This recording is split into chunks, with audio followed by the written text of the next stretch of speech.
Hello and welcome to the third and final presidential candidate town hall meeting. Again, I'm Steve Waldron with EFL Associates, and I'll serve as today's facilitator. As you know, our town hall is designed to allow each of the Missouri Southern stakeholders and family the opportunity to meet the candidates. We'll do that via our in-house audience. Thanks for coming today. And also through our streaming audience and through our television broadcast. Just as with the other two, our format will include a brief presentation by our candidate, followed by a robust Q&A. Several of the questions have previously been submitted, and we'll also take questions from our audience here and our streaming audience. So we'll supplement as we go. The candidate has not been provided the questions ahead of time. So without further ado, it's my pleasure to introduce today's guest. He has a PhD in analytical chemistry from Kansas State University, a bachelor's in chemistry and mathematics from the University of Wisconsin, Whitewater. He's a tenured chemistry professor. He served as the vice president of advancement at Truman State, the vice president of advancement at West Florida, University of West Florida, and for the last 11 years as the chancellor of the University of Wisconsin at River Falls. It's my pleasure to introduce Dr. Dean Van Galen. Thank you.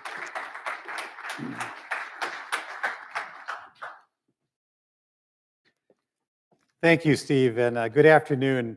I'd like to thank everyone for participating in this town hall meeting. I'm grateful to the Board of Governors and the Search Committee for giving me the opportunity to be here and speak with you today. I can tell you it's already been a great day. I really enjoyed the meetings with some of the senior leadership on campus, the Board of Governors, the Search Committee, shared governance leaders, a beautiful tour of campus. And I want to thank everyone for all of their hospitality. It's really been wonderful. Also today, I'm joined by my wife, Mary, who currently teaches adult English language learners from 19 different countries in rural Wisconsin. She earned a bachelor's degree in nursing from Washburn University in Topeka and has a master's degree both in nursing and teaching English for speakers of other languages. And we lived earlier in our lives in Missouri for 16 years in Kirksville, Missouri. So it's great for both of us to be here. Also, I really want to acknowledge the tremendous challenges and uncertainties faced by Missouri Southern State University because of the COVID-19 pandemic. I know that all of us miss that face-to-face interaction with students and those activities that really make a campus special. Also, I've heard great things of how the faculty and staff of this campus have responded on very short notice to continue to support students through learning and supporting them in other ways. So I want to congratulate you on that. And to state the obvious, the total impacts of COVID-19 are still very much unknown, and I recognize your next president will need to work with the Board of Governors, the campus, the state and community during a time of some pretty unprecedented challenges. But I do think that collaboration and transparency will really be important as this university moves into the fall and into the future. So to begin today's session, let me simply share with you why I'm interested in serving as the next president of Missouri Southern State University. I truly believe that Missouri Southern State University is a unique success story within public higher education. Since being established as Joplin Junior College in 1937, this institution has distinguished itself in important ways. Missouri Southern first appeared on my radar in the year 1995. At that time, I was a chemistry professor at what was then Northeast Missouri State University, now Truman State. And as many of you know, on May 26 of that year, 1995, Governor Mel Carnahan signed Missouri House Bill 442, designating what was then Missouri Southern State College to have international education as a distinctive theme within its mission. Since then, this university has received national acclaim for leadership in internationalization. I know that you share my belief in the value of global education, and frankly, this is in part what inspired my interest to serve as your next president. But Missouri Southern is a success story in many other significant ways. And the evidence for that is found in your 2019 Higher Learning Commission, or HLC, reaffirmation of accreditation report, which frankly is among the strongest I've ever seen. There is clear evidence that this campus is fulfilling its mission, is financially well managed, and provides high quality programs and services. Beyond this, there are some items in that report that stand out to me. Missouri Southern has a very diverse and global student population, and there are so many opportunities that come with that. Your open book management initiative and your ongoing efforts through Empowering You continue to foster a culture of transparency, ownership, and trust. These are very important foundational elements of your success. It is also impressive to see how Missouri Southern is so strongly connected to the dynamic city of Joplin and the region. You have a strategic advantage of being embedded in a regional hub for arts, culture, commerce, and healthcare, making this a great place to live, work, and study. I would argue that this university and region are critical assets to the state of Missouri, especially as state leaders look to public universities to more intentionally support the development of talent, workforce, and economies. The presidential search process here at Missouri Southern is the only one that I'm in. Based on your mission, your unique qualities, and your great potential, it's a place I believe I can make a difference. Next, beyond what you have read in my CV, I want to tell you more about my background and values. I share this with you because I believe that the fit between an organization and a leader is really critical. I've seen excellent leaders leading at the wrong place or at the wrong time, and the results are not good for anyone. Given my academic and leadership experience, particularly in the areas of fundraising and governmental relations, I believe there may be an excellent fit here. Fundamentally, I'm an educator, and the experiences I've had in Missouri as a faculty member at Truman State, engaging in teaching, research, service, earning tenure, would inform my work as president. Also, I've had the opportunity to serve as vice president for advancement, both at Truman State at the University of West Florida, and I've prioritized advancement work in my current role at UW River Falls. I enjoy building relationships on behalf of the university, asking alumni and friends to invest in the university through charitable giving. There is truly great joy in seeing the transformational impacts of philanthropy that can be accomplished on the life of a campus. I'm currently in my 11th year as chancellor of the University of Wisconsin River Falls, a public university of 6,000 students that is part of the University of Wisconsin system.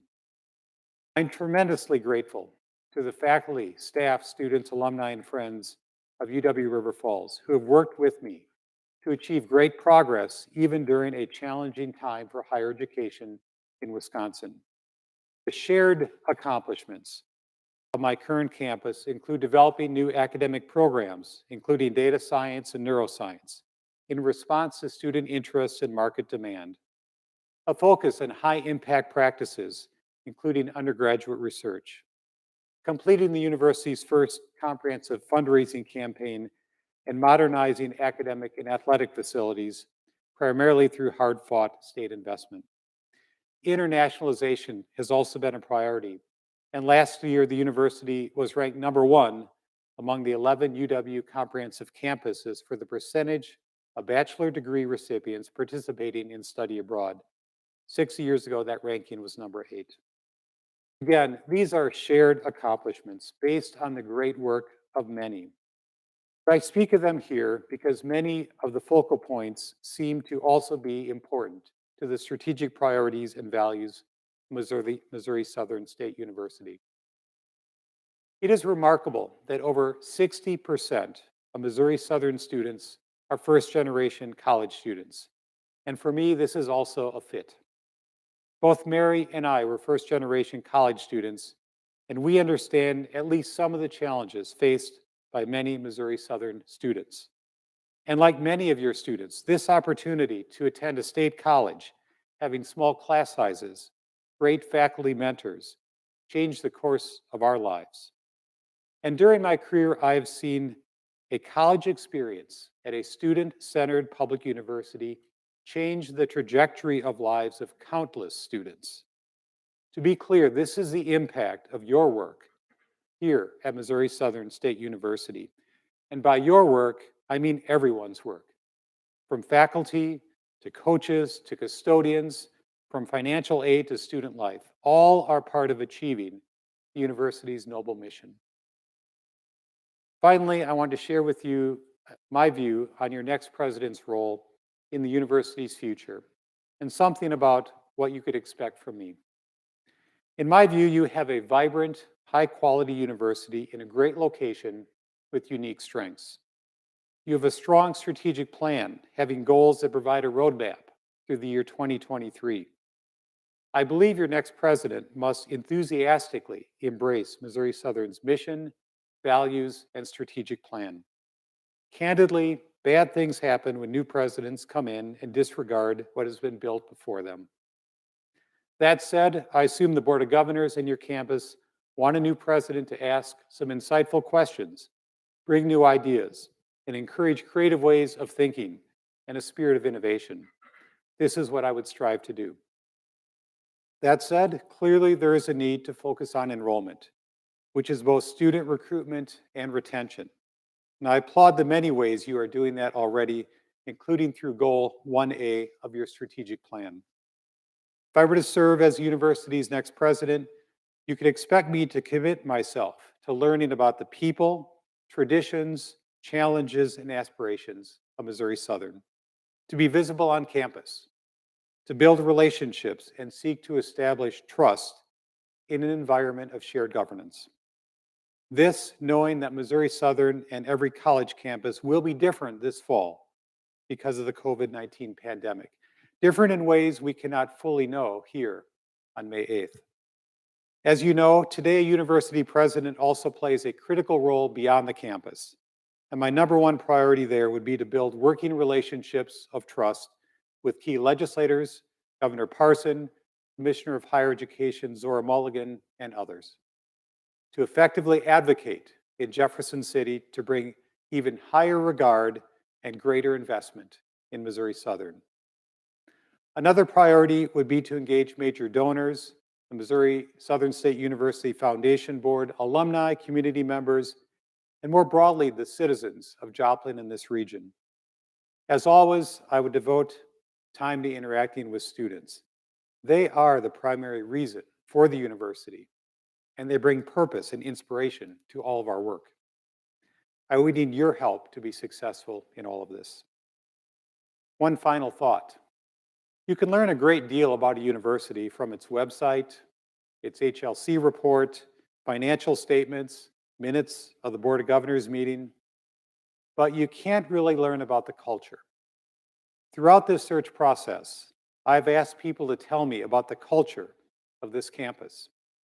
I've often heard the words community and family, ideas that are clearly connected to at least three of your values of Missouri Southern State University, namely community, transparency, and diversity and inclusion. This culture was clear when I watched the video of your 2020 Welcome Back meeting in January, where President Alan Marble reflected on what Missouri Southern meant to him. In the years ahead, your next president will play an important role in helping Missouri Southern to realize its promise. But honestly, the promise primarily lies in the university's people, the faculty, the staff, the students, alumni, and friends, and in that sense of community. This is why I believe you should be so optimistic about the future of Missouri Southern, as am I. Thank you. And again, I'm really delighted to be here, and I'm looking forward to answering some of your questions. Thank you, Dr. Van Galen. Let's go ahead and jump right into the Q&A period. First one is going to be a fiscal question. The ability to establish priorities, especially in a challenging fiscal environment, is critical. How would you approach new investment opportunities to position the university for success while working with budget challenges? That's a good and a very relevant question in public higher education today. I do think it starts with a strategic plan and a vision. I take strategic plans very seriously. I view them as a roadmap for the campus. I view them as a lens through which to make decisions on budget. Fundamentally, a strategic plan should be tied to budget and resources and to assessment. In other words, some metrics of how the campus is doing. So that would be an important starting point for me. Certainly, the impacts of students on budget decisions need to be considered very strongly, and the people of the university. Uh, a university cannot be great without being supportive of the faculty and staff and providing those opportunities. So those would be some of the initial thoughts on that. I do think that it's important to have budget processes and decision-making processes that are well understood and transparent. And I really applaud this campus for its Empowering You initiative, which really creates transparency on budget, resources, and a big part of that is fostering ownership of this university by everyone, its faculty and staff. And so, as I were to make those types of decisions, I think I would really make sure to prioritize the wonderful culture that has been built here of trust and transparency. Difficult decisions have to be made, but it's my view that the more people understand those decisions, the more that they see decisions being made consistent with the best interests of the university, the why, if you will. That's very helpful. The final point I would make there is, and it's part of your strategic plan, there has to be a vision down the road of what investments need to be made, what resources can be garnered through the state, through philanthropy, to realize the university's potential for in 3 or 5 years.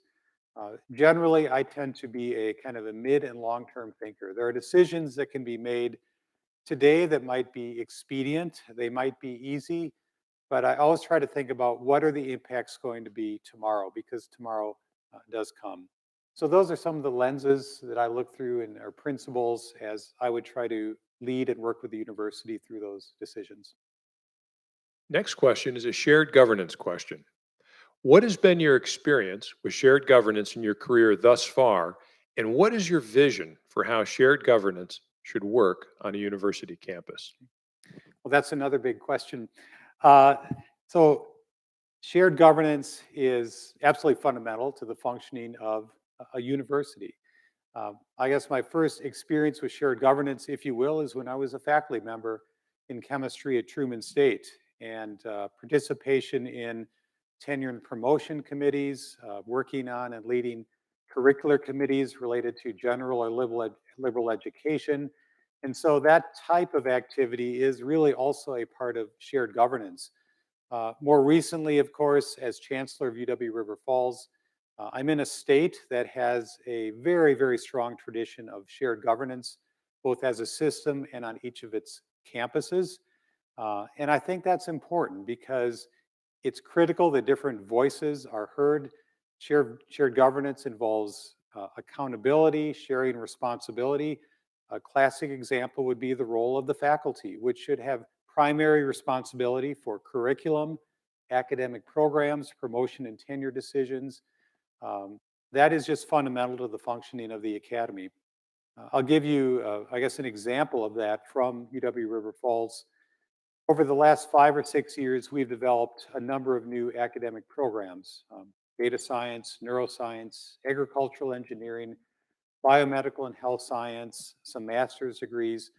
And some of those ideas for new programs, which were meant to be strategic, some came from the faculty. Some came from external advisory groups, business leaders. Some came from the provost or myself or other campus leaders. But all of them then started again with the faculty.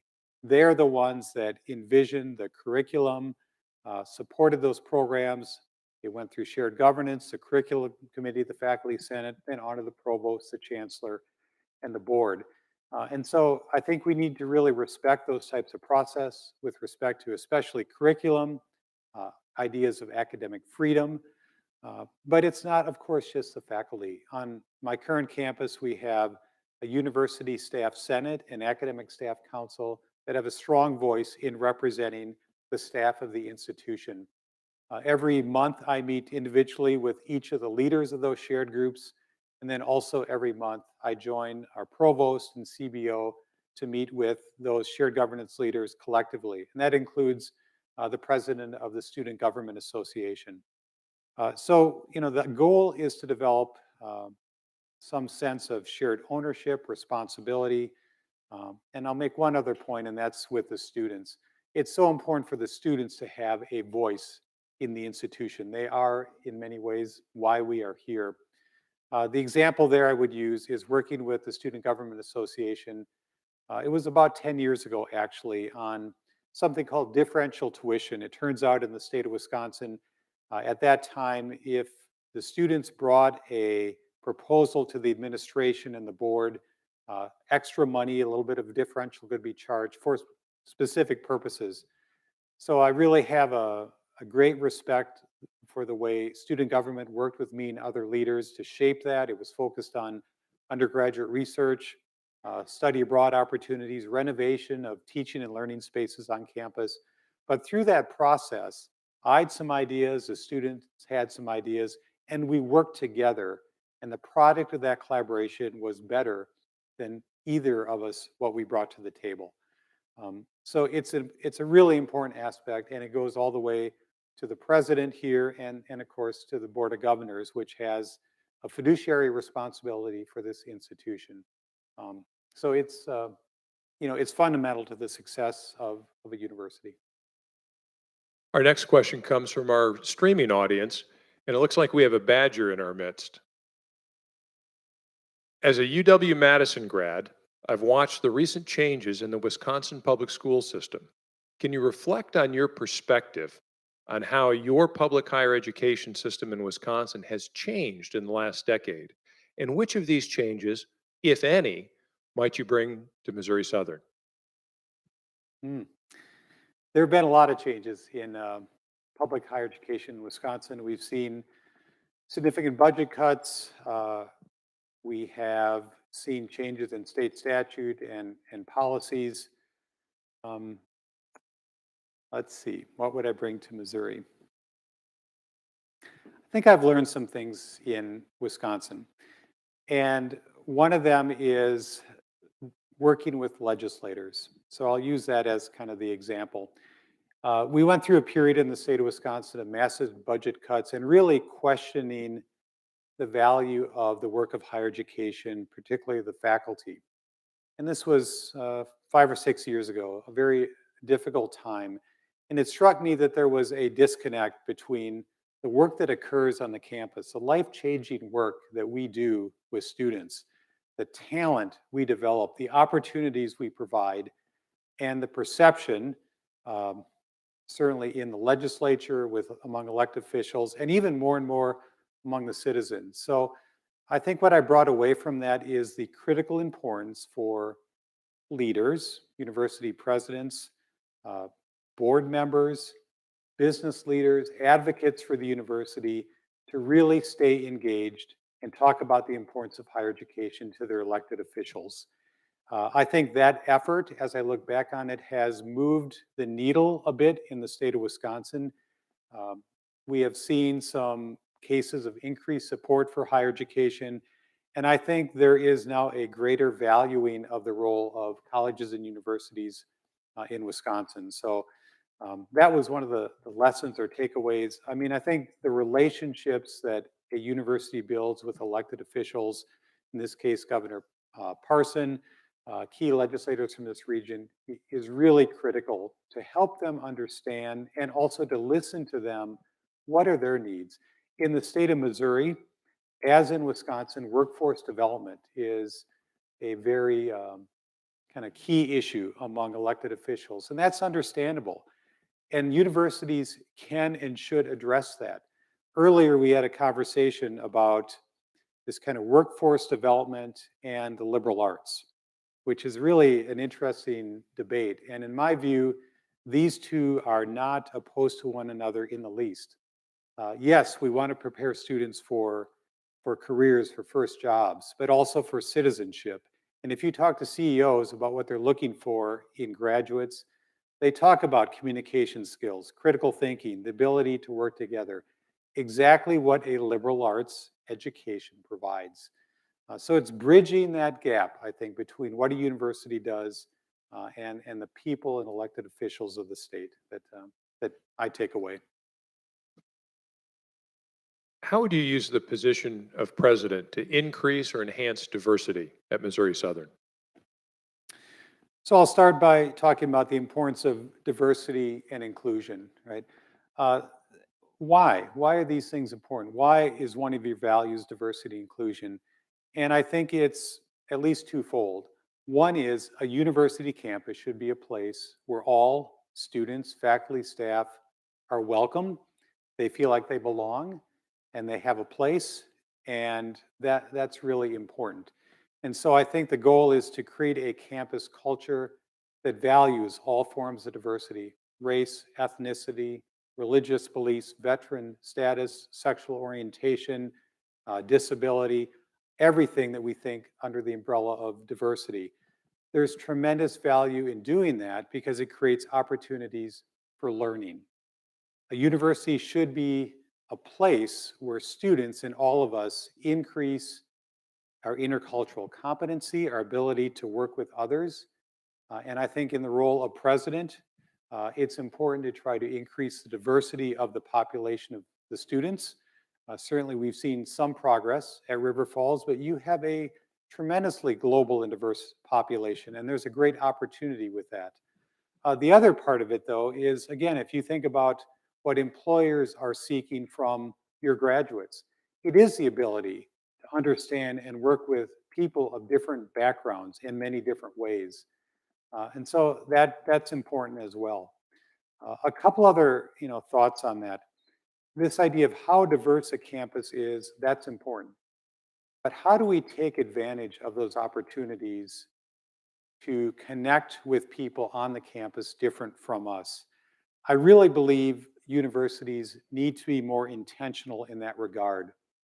And I'll give you one personal example that still resonates with me today. A few years ago, I was on a campus radio show talking about the university's core value of inclusiveness. And on that show with me was the president of the BSU, Black Student Union, wonderful young man. Lama is his name. He's become really a good friend. And he was talking about his experiences on this small town Wisconsin campus. And he mentioned that he had become acquainted with a young lady from a small dairy farm from near Green Bay across the other side of the state. She was a white student, and how they got to know each other, and how he, as a student originally from Liberia and then St. Paul, went home to see her family for that weekend. And what he learned from that experience, to see that different way of life, different viewpoints. He mentioned they have a different view of guns than I do in inner city St. Paul. Then he invited her to a restaurant, I believe it was a Somali restaurant in downtown St. Paul, where she was maybe for the first time in her life a minority. And I think about what those students learned from connecting, from having those experiences. My point is this: having a diverse campus is important, but what we do with that diversity, the intentionality of connecting people and interacting with them in different ways. You have over 300 international students. What an opportunity for a student from Webb City or Carthage or other places to learn and grow.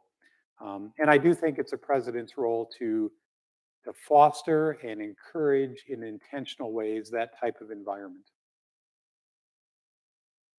The next question is from our streaming audience, and it's a little bit more focused.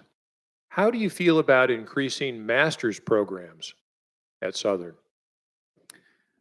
I think graduate programs are an important part of a university such as Missouri Southern. So, um, it's easy to say, yes, I support that. So I think the key is what programs, what is the market demand out there for those programs? How do they fit with the mission of the university?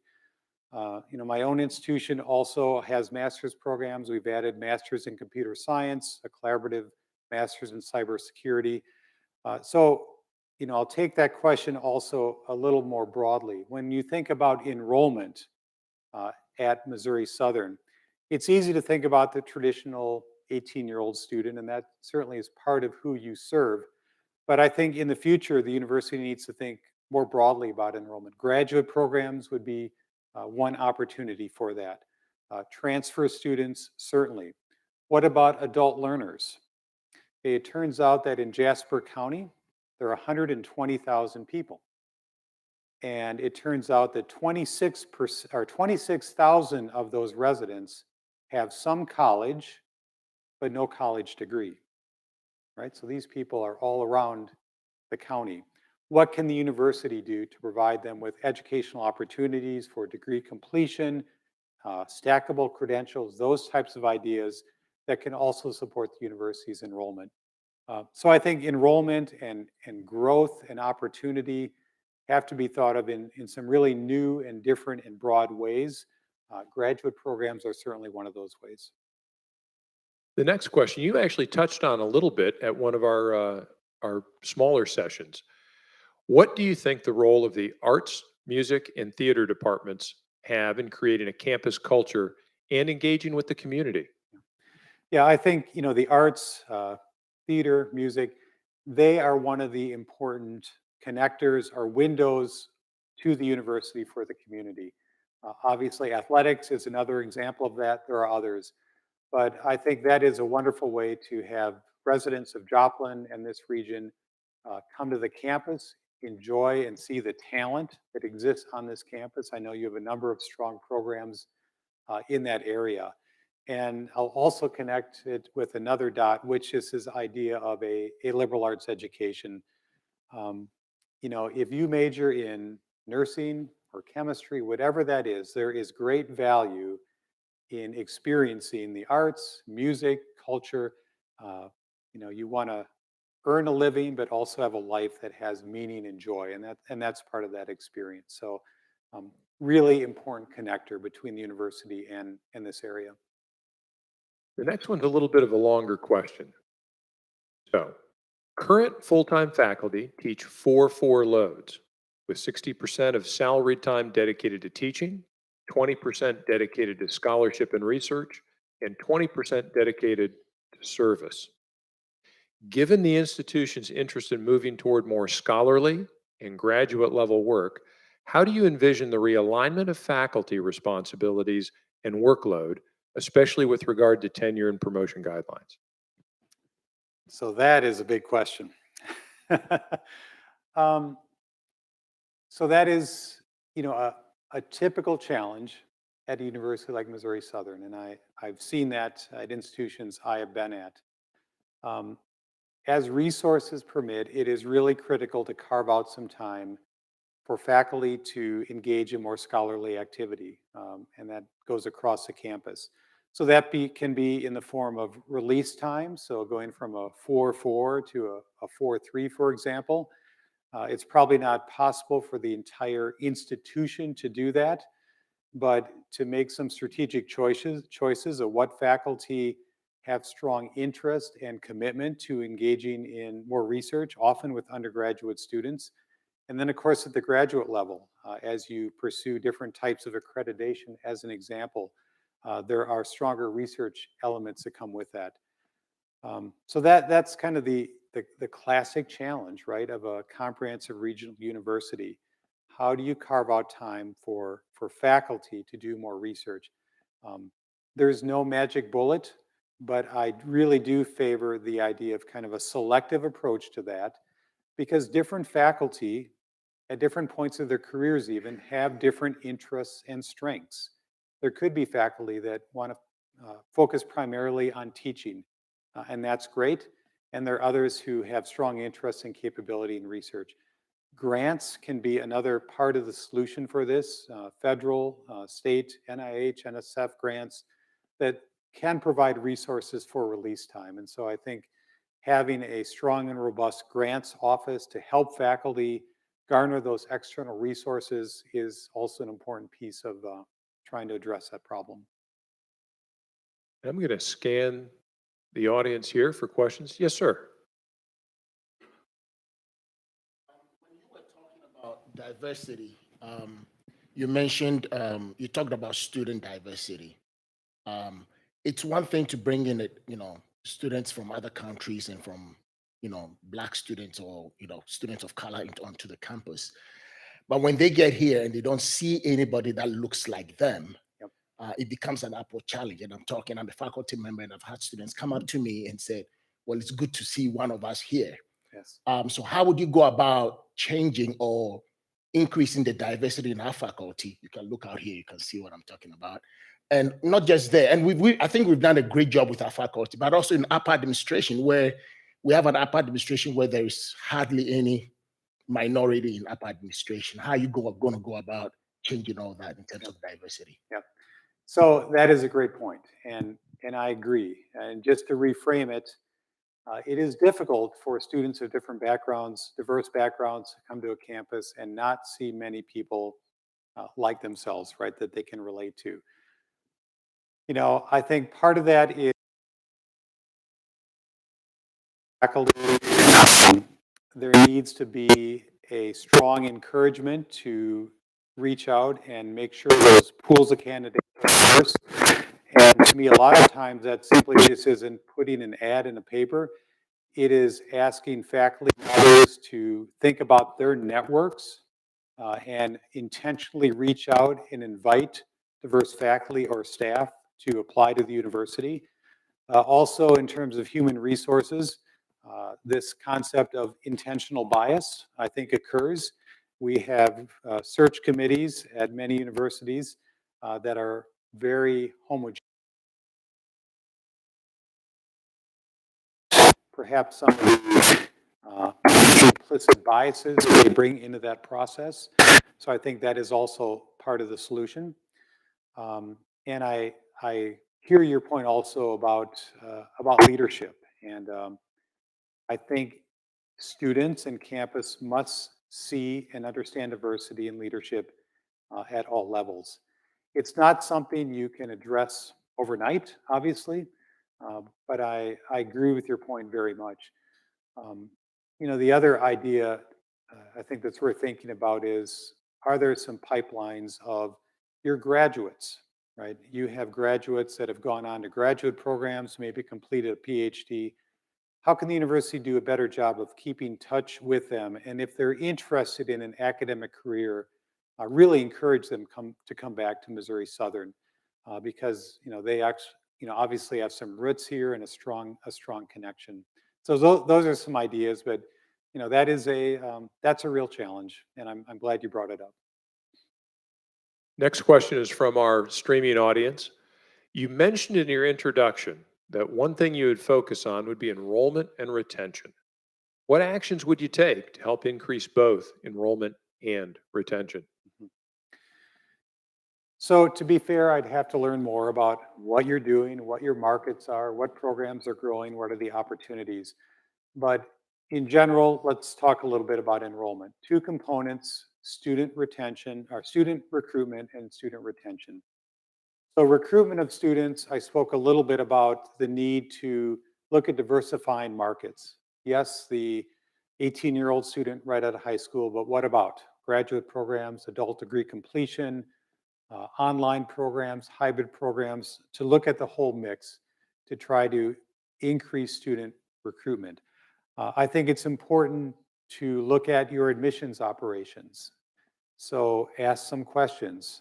Are we being effective in terms of marketing to prospective students, strategically visiting high schools?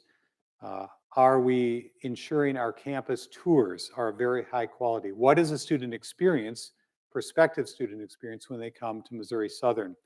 A few years ago, I gathered a group of community leaders and we did what we called the $1 million walk on campus.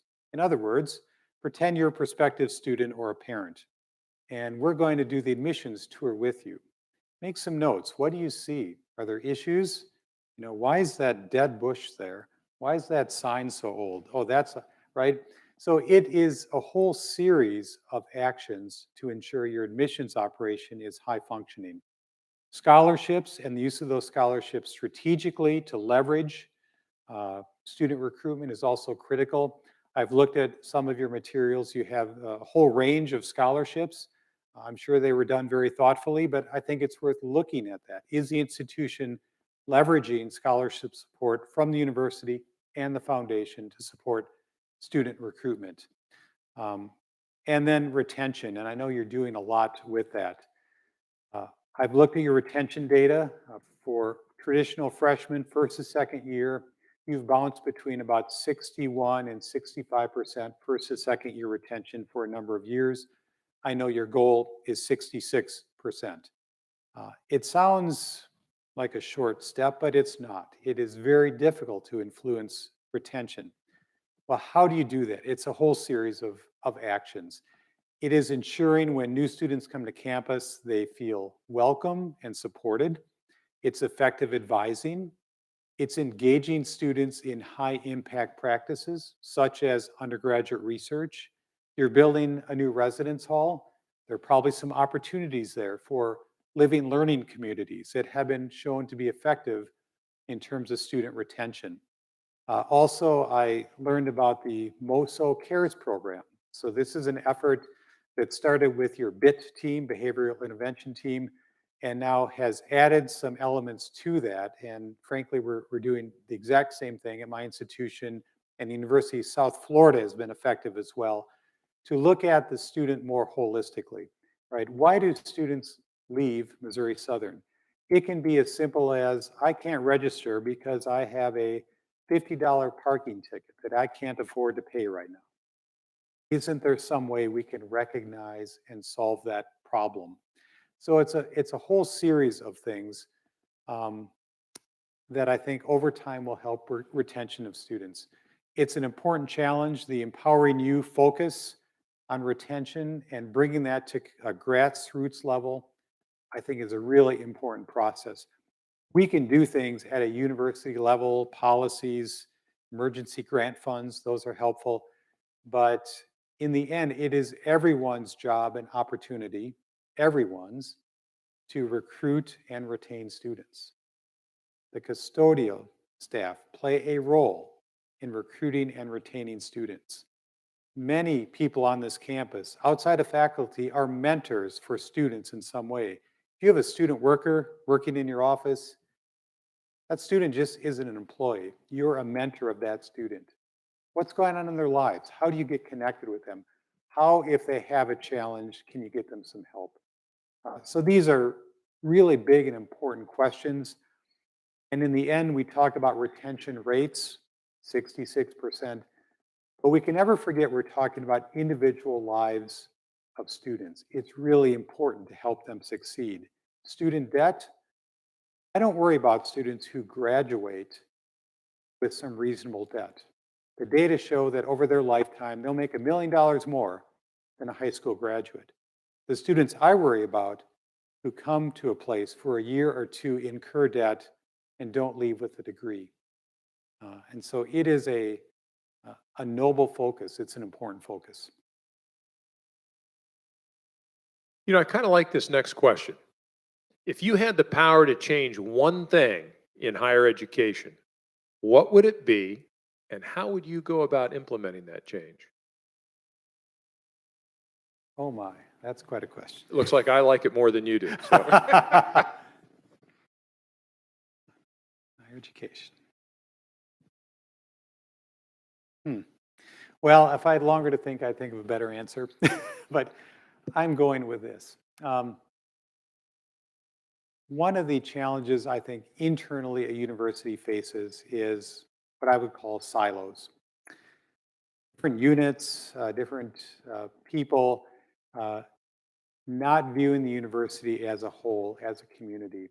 And I think sometimes those cultures work against our success in important ways. I'm hopeful from what I've learned about Missouri Southern that you've made some good progress in that. All of the students are all of our students. And I think that is one thing, if I were to start a university from scratch, uh, I would just make as a central tenet that we all are in this to work together to help students. So that's my short answer, I suppose, Steve. Thanks very much. And I know we have one in the audience here.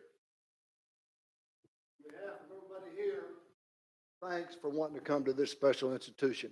I know it's a lot of effort for you. Thank your wife for coming.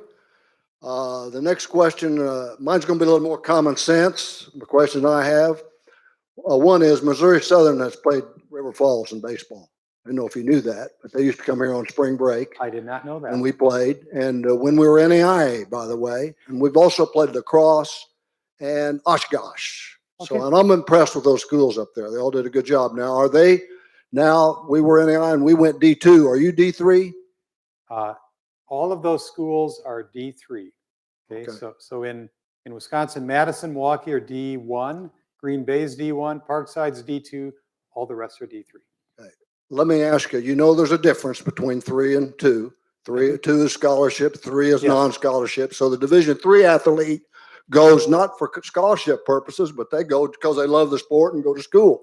Yes. Here, we got scholarships. Do you see, as a president, coming from a D3 to a D2, any adjustments you need to make? Or do you want to say anything about where athletics are, how important they are to you and how you see them in the institution?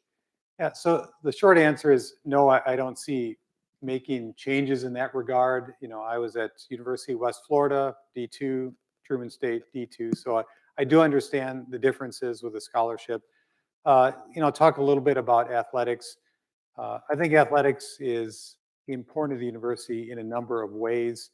We were talking about the arts earlier, but athletics is a window to the campus, a connector in many ways. And I think since, you know, we've been here in Joplin and learned more, that's really an important connector to the university, between the university and Joplin.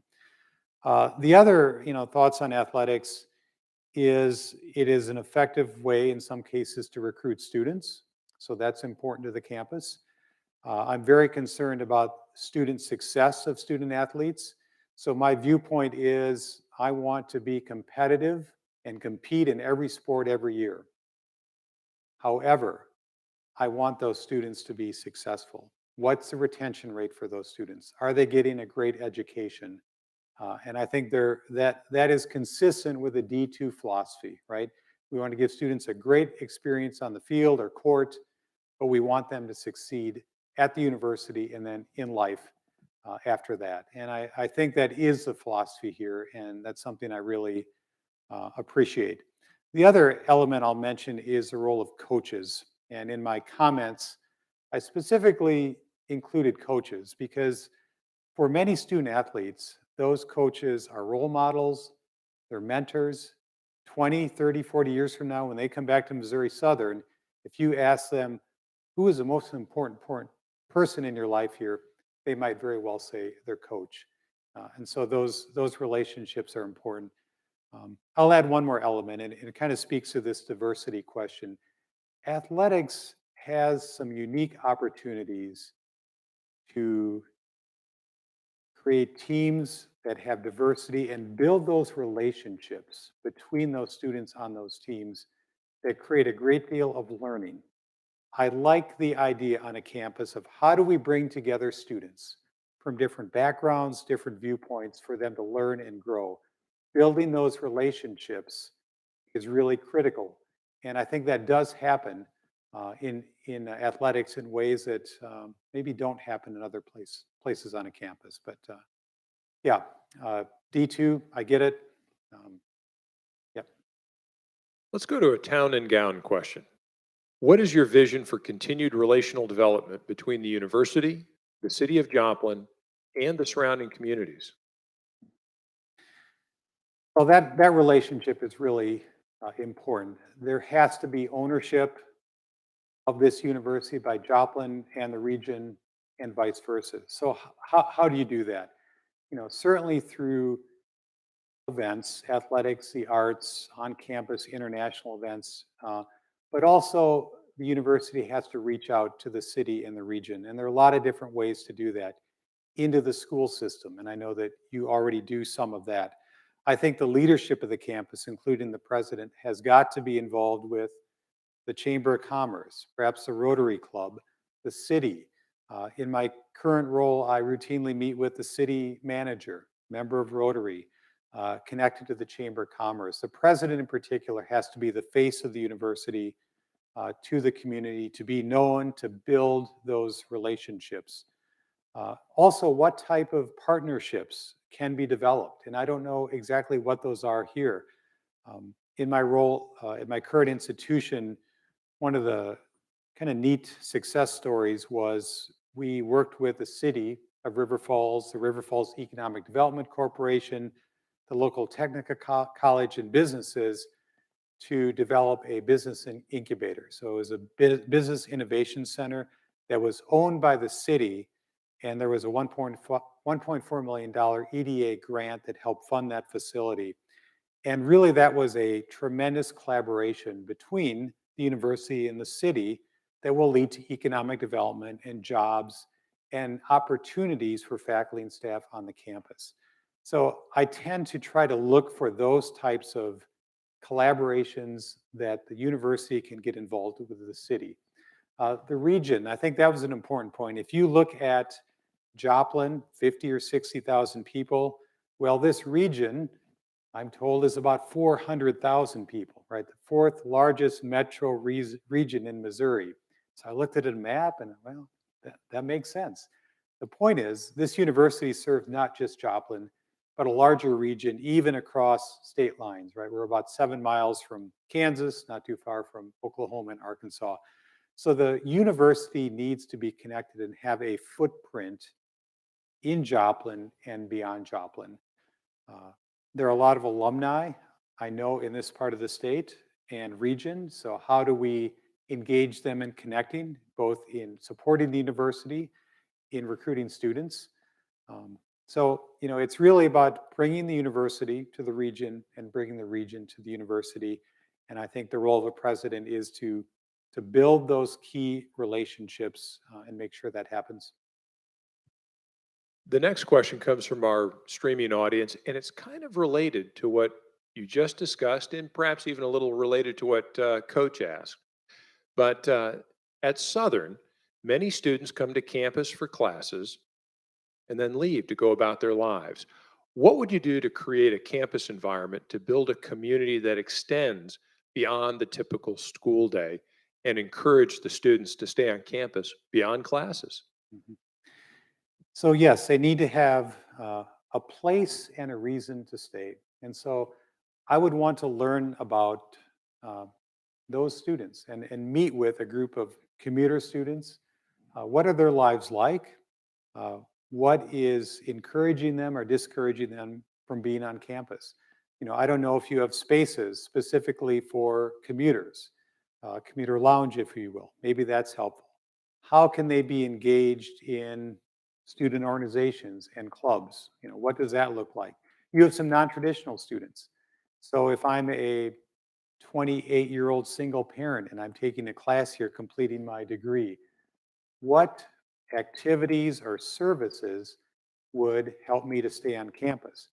I'll give you an example. Um, the university I currently lead developed a adult learning center in a nearby city. Why there? It was convenient, but it also provided services in the evening. I don't know if this campus is open and what that means in the evening. What about services like student counseling, financial aid, the business office? Are those all closed at 4:30 in the afternoon? If I'm a commuter student and I need those services in the evening, are they available? Are they open? So I think those are the types of questions that probably need to be asked, because you're right, Missouri Southern students, there are the traditional students that live in the residence hall, and then there are the commuter students. How do we connect those students more? Touched on this one a little bit, but I'm going to ask you to do a little bit deeper dive, especially in light of Mrs. Van Galen's interest. But MSSU serves a global mission. Can you speak to the support of and direction of our international mission, especially in today's pandemic, post-pandemic society? Hmm. Well, as I mentioned, this is something that really attracts me to Missouri Southern, something we share. There's such value in having a global campus. What does that mean? It means bringing international students to campus and intentionally find ways to engage them. It means sending students abroad and having that life-changing experience. And for Missouri Southern students, affordability in doing that would be very important, right? Because for them, that is a big step. It involves the curriculum and your themed semester idea. How do you bring the world to Missouri Southern? In terms of the COVID-19 crisis, there are a lot of unknowns, right? What will study abroad look like in the fall? What about international students? Will they be able to come here and engage in this campus? Um, so it's really all of those things that creates a global campus. Um, I guess in the final analysis, I just think that that type of learning and engagement helps students grow so much.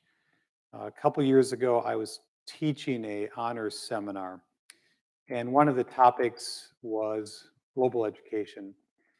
And so I had my students who were from Wisconsin and Minnesota and haven't traveled much break into groups and learn more about a country, right? So I think it was Saudi Arabia, Brazil, Germany, and South Korea. And that was fine.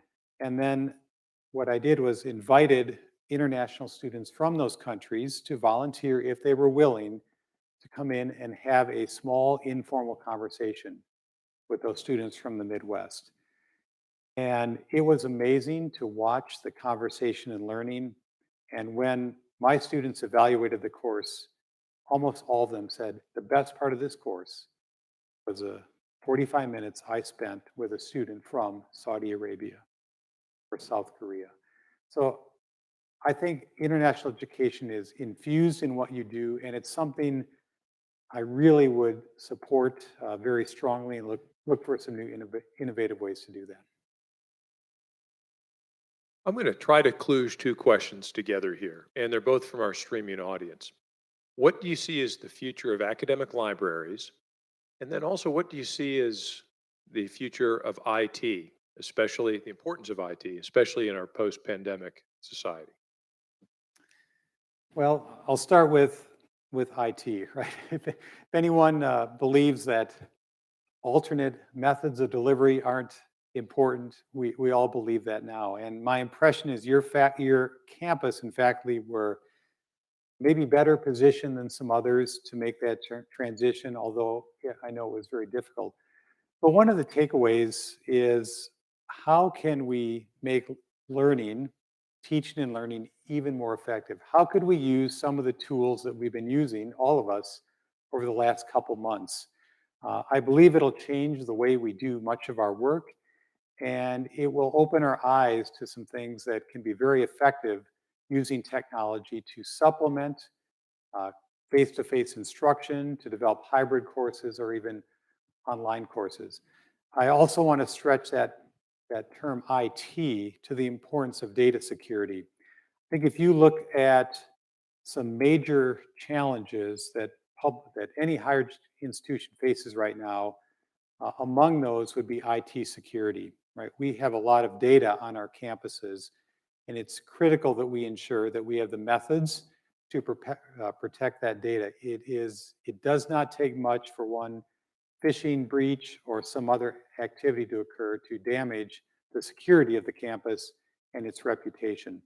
In terms of academic libraries, I think this kind of relates to open use of resources. So I know one of your goals, I think it's goal 2C in your strategic plan, is to increase the use of these free online resources for teaching and learning. And I think that's a very noble goal for a couple of reasons.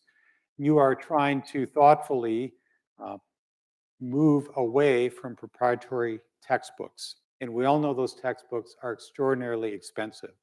So in the spirit of affordability, especially for the students Missouri Southern serves, that's a smart step.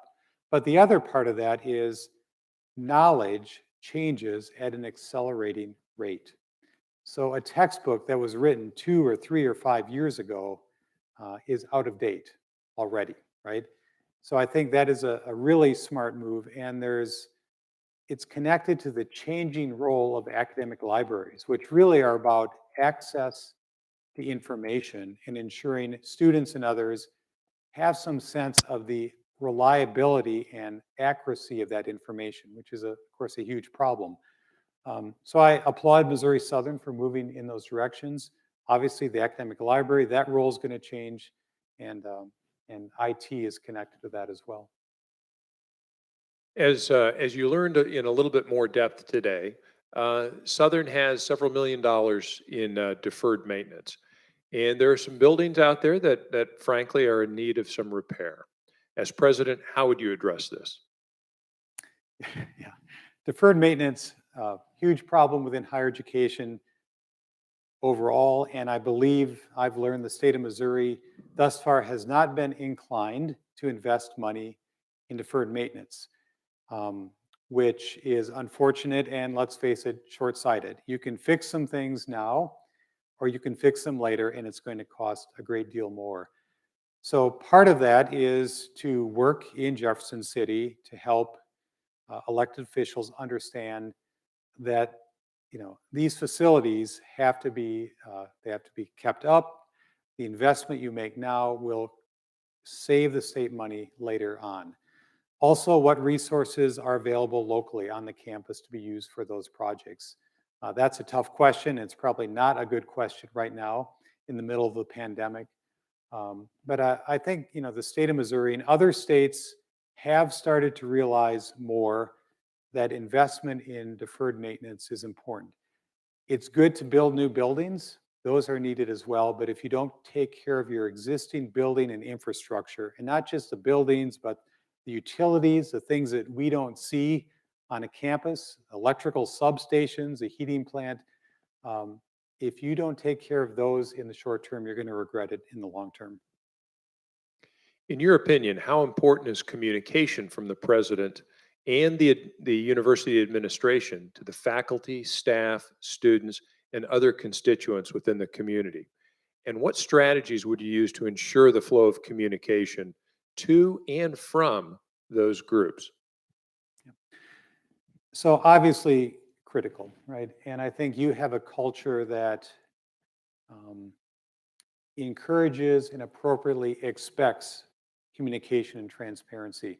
Certainly from your president and some of the things that I've done over time, regular email updates to campus, sometimes good news, sometimes updates, but especially during a crisis like the COVID-19 pandemic or budget cuts, it's really critical that there is communication directly from the president. So that's part of it. Town hall meetings, opening meetings, sessions that allow people like this to ask questions, to engage, to understand. That's also part of it. So there are formal ways to communicate with shared governance groups, with meetings such as this, but I also am a believer in informal communication, walking around, going out and talking to a department, talking to people in your university center or student union. Being visible and being connected from leaders, including the president, is really very important. I also write blogs, so kind of enjoy doing that as one way to communicate less formally with the campus. And also, if I were to come here as your next leader, I think those first few weeks and months would really be critical. I mean, let's be honest, whoever the president is you bring in, there's going to be a lot of, who is this person? What is this going to be like? And I think to build those on-campus relationships, to be visible, to be accessible, to be human, those are really important, especially as your culture of trust is a very precious element of what you have here. You've already touched on this, but we're going to ask you to deep dive just a little bit more. What's your knowledge of and intention to continue Missouri Southern's open book management initiative known as Empowering You?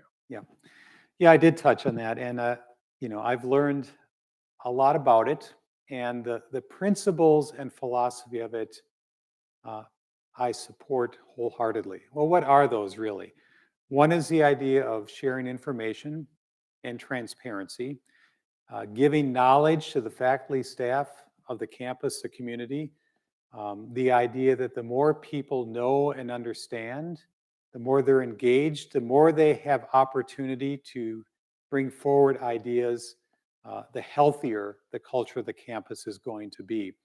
And empowering you, I think it's fairly unique within higher education.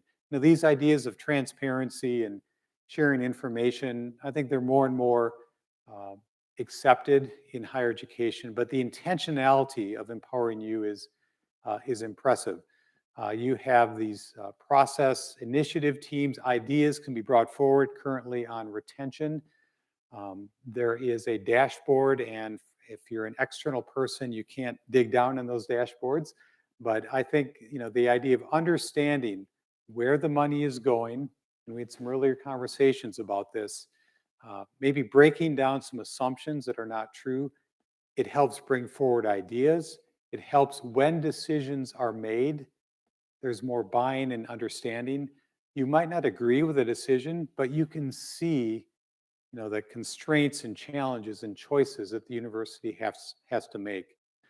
In the end, it's encouraging ownership. And to me, that is probably the most important word when I think about empowering you in what you've done here, to engender ownership of everyone at the university in its future, including the resources, the enrollment challenges faced by the university, all of this. So I'm excited about it. I'm genuinely supportive of it. I would have a lot to learn. We have about 10 minutes left, so I'm going to scan the audience again. Yes, sir. You've used the term market demand a few times, right, for programs that you'd like to grow, but you've also reaffirmed your sort of dedication to the liberal arts. So my question is about low enrollment, low graduating programs. Often it's the case where they have few students, they don't graduate many students, but they're important on campus. They're important to the mission of the university. And you may have heard what happened at Missouri Western with many programs being cut. So my question is, how would you protect these programs? What decisions would you make about low enrollment programs, and how valuable are those to a university? Yeah, that is also a very good question. I think a lot of different aspects and metrics and information would need to be looked at. I think it is part of the role of the faculty to take a look at their academic programs based on enrollment, value to the community, potential for growth. Some programs may have very few majors, but also serve a very large a number of students through the general education program. So I would never say, even though people might like to hear it, that, well, if I'm president, we would never cut any academic programs. I don't think that's responsible, because we don't know what the future holds. In general, my approach has been to, as a leader, not cut academic programs, but to reallocate resources among the campus. So if there are programs that are growing, let's put it this way: the distribution of faculty at the university should not look like it was 10 years ago, right? Things change, programs grow, enrollments change. And so I think the institution has to have the ability and courage to make those changes. But I think you have to look at a lot of different things, and it's not just enrollment. I can tell you, in the state of Wisconsin, there's another institution that went through that, tried to cut a lot of academic programs, and there was a lot of damage and a lot of harm. So my eyes are open with how important that type of process is. To engage the faculty in that process, really in your spirit of transparency and engagement, would be very important. But I don't think it's wise for anyone, right, in this point in time, to say, don't worry, we'll never cut any academic programs. That's not realistic.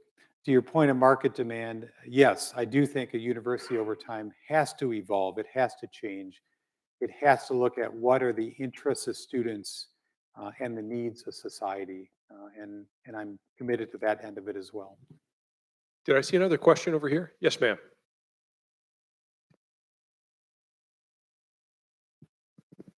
So, we know that faculty have the benefit of tenure track promotions and related compensation increases.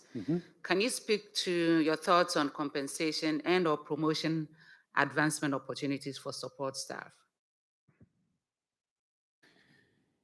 So I don't, so you're asking specifically about non-faculty, but other staff. So I don't know what your structure and opportunities are here now. So that's kind of one thing I would have to learn about. I can tell you at campuses I've been on and lead, there are opportunities for promotion, retitling. We've made some investments in merit as possible. And I think those opportunities are important as well. But I'd really have to look at what are those mechanisms here. But I would hope there would be and there should be pathways for people to progress during their career. I know that's not a very specific answer, but I'd really have to know what you do here. I guess I would just say at the institution I lead, we now do have opportunities for promotions, retitling. There are committees that look at changes in duties that occur over time. Many times you're hired to do one job and then 5 years later you're doing something very different, maybe at a higher level. And there need to be mechanisms to look at that.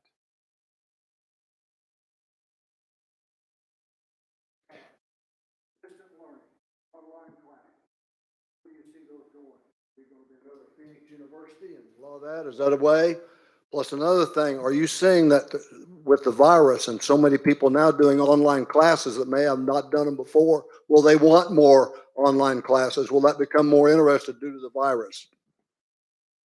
So I say no to University of Phoenix. Let's start there. And I think Missouri Southern, any public university should continue to look for opportunities to grow online classes. Now, that's a far reach from saying this university should go much more online. I'm not saying that at all, because there is tremendous value in the face-to-face experience for students who are able to do that. Right? Those relationships, being in a classroom, interacting with peers, that is the very best higher education available for traditional students. But back to this point, how many students, adult learners are out there, or students who are in a small town somewhere in Missouri or Oklahoma or Kansas, maybe an hour away from a university, and they can't afford to go there? How do we serve those people? How do we serve the 50-year-old person who just lost their job in some small community? How do we provide them education and credentials and potentially degrees? So I think that is part of what a university needs to ask. In terms of, will many students who've had this experience conclude that, boy, they love online learning? I don't think so. That is not what I've heard from many students. They are understanding it, they are tolerating it, they're doing their best, but they are really excited to come back to campus in the fall. So I'm not worried about that. We'll make this the last question, and it'll give you the opportunity to maybe provide a little bit of a summation as well. What is your leadership style, and how does that make you different from others? And in addition, if asked, what would some of your current colleagues say about you? Well, first I'd say these are very tough questions today. I think as a leader, people would say I am strategic, and what that means is I believe in planning. I believe in a university's strategic plan. I believe in setting some long-term vision and not being locked in, but following that vision. I tend to be a longer-term thinker, as I mentioned earlier. What are the long-term consequences for the campus? I think my colleagues would probably say that I'm a person of sincerity, of being genuine, um, accessible, open, real. I think they would also say that I am, I suppose, a true believer in higher education. This is really at the core of who I am. I'm an educator who happens to be in administration. And that is what I carry with me every day. I think they'd also say I'm student-centered. I try to think about the impacts of decisions on students, and there are many parts of my job now as chancellor I enjoy. Sometimes people ask me, what's the favorite part of your job?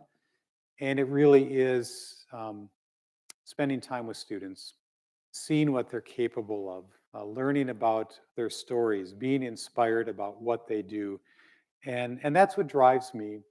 And in my role now, and if I were to come here as president, you would find me talking a great deal about students and our impact on those students and their stories. That's to me where it starts and stops, and that's who I am. Thank you so much for your time with us today. On behalf of Missouri Southern, we truly appreciate it. Ladies and gentlemen, Dr. Dean Van Galen. Thanks, Steve. Thank you.